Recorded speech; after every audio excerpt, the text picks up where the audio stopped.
तकलीफ़ों के भंवर में जूझ रहा है महाराजगंज और कुशीनगर के लगभग 7 गांव। सोहगी बरवां। और आप सबने देखा, मैं सुबह 7:23 पे अपने घर से निकला था और इस वक्त जो वक्त हो रहा है 2:40। यानी इस गांव में पहुंचना और पहुंचने के बाद अब इस गांव से मैं वापस जा रहा हूं। आप महसूस कीजिए, और यह महसूस मैं किसी और को नहीं बल्कि महाराजगंज कुशीनगर के जनप्रतिनिधि, विधायक, सांसद और कुशीनगर और महाराजगंज के ज़िलाधिकारी को एहसास कराना चाहता हूँ कि आज के दौर में जहाँ हम बात कर रहे हैं कि भारत ये नया भारत है, तो आखिर ये पुराने भारत की स्थिति इन गांव में क्यों है? क्यों आज तक सोहगी बरवां, शिकारपुर, भोतहा, नारायणपुर, मरचावा ये तमाम गांव क्यों मूलभूत सुविधाओं से परे है? एक तरफ जहां हम चांद पे जाने की बात करते हैं, हम विश्व गुरु बनने की बात कर रहे हैं, तो दूसरी तरफ देखते हैं भारत का एक ऐसा भी गांव है जहां पे अभी रास्ते नहीं हैं, अभी लाइट तक नहीं है, और प्राइमरी स्कूल तो कहीं है, उस विद्यालयों में मास्टर साहब लोग समय पर उपलब्ध नहीं होते हैं, या यूं कह लें पढ़ाने नहीं आते हैं। उसका कारण यह भी है, रास्ते सही नहीं हैं। यहाँ कोई भी कर्मचारी, कोई भी अधिकारी आना ही नहीं चाहता है।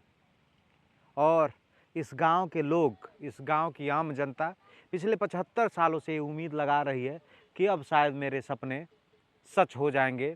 कई पीढ़ियों का अंत हो गया, कई लोगों की मौत हो गई, कई लोग की ज़िंदगियाँ ख़त्म हो गई, लेकिन अभी तक वह सपना सच नहीं हुआ। आखिर क्या कारण है कि रास्ते नहीं बन पाते हैं?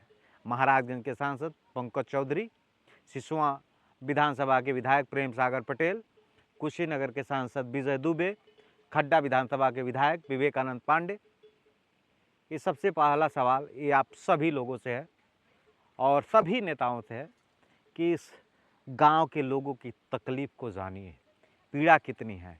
अगर औरतों का डिलीवरी होता है तो कई बार ऐसी हालत होती है कि उनकी मौत हो जाती है, चाह के भी वो कुछ कर नहीं पाते हैं। बेटियों की शादी होनी होती है, रास्ते देखकर शादियां कट जाती हैं। तकलीफ़ का आलम देखिए। और मुझे लगता है अगर इन गांव वालों का तकलीफ़ जनप्रतिनिधियों को, अधिकारियों को पता चल गया हो तो शायद इन गांव के लोगों के दर्द के ऊपर मरहम लगे। उम्मीद है कि सोहगी बरवां भी आज़ाद होगा, क्योंकि आज़ाद तो है ये जगह, लेकिन इनकी आज़ादी पे अभी प्रतिबंध हैं। ये खुल के जी नहीं सकते हैं, ये खुल के अपने रास्ते जा नहीं सकते हैं, क्योंकि व्यवस्थाएं नहीं हैं। अगर मूलभूत सुविधाएं इनको मिल जाए तो ये सब अपने जीवन में वो सब कर सकते हैं। कई युवाओं से मैंने बात किया, उन्होंने कहा कि हमें आवास न मिले, हमें राशन न मिले, हमें सरकार का सुविधाओं का लाभ न मिले चलेगा, लेकिन हमको सबसे पहले सड़क चाहिए।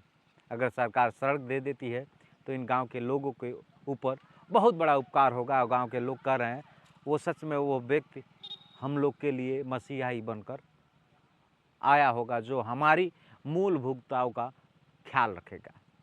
शायद इस वीडियो देखने के बाद कई लोगों के जहन में यह बात जगे। अगर जगे तो सोहगी बरवां के लिए ज़रूर सोचिएगा।